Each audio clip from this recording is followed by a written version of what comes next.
Welcome to our introduction to DCKAP Integrator's Return Tool, an essential feature for dynamic workflows.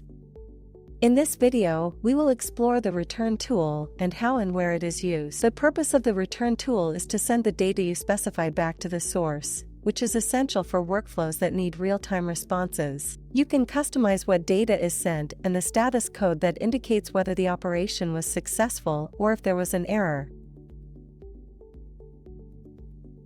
And here, you can see the return tool is only used for dynamic workflows.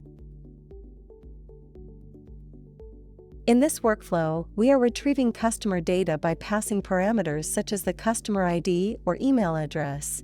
We will check if the email address or any other similar unique parameter. This acts as our starting point for retrieving the relevant customer information from the ERP system, in this case an ERP 21 system. And based on that, we will be getting the data from the ERP system. After obtaining the data, we apply the return tool. The information gathered from the ERP system should be directed to the intended source.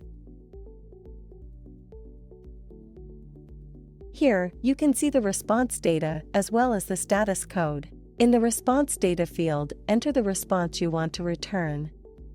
You can use dynamic placeholders for real-time data. In the status code field, enter the appropriate status code for the response.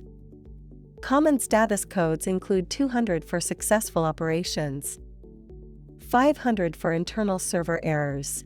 You can see the various status codes in the drop-down. As explained in the video, the return tool allows you to send data back to the source in real time to the part of program that called it. Thank you. Subscribe to DCKAP on YouTube and explore the DCKAP Learning playlist. Check the description below for more.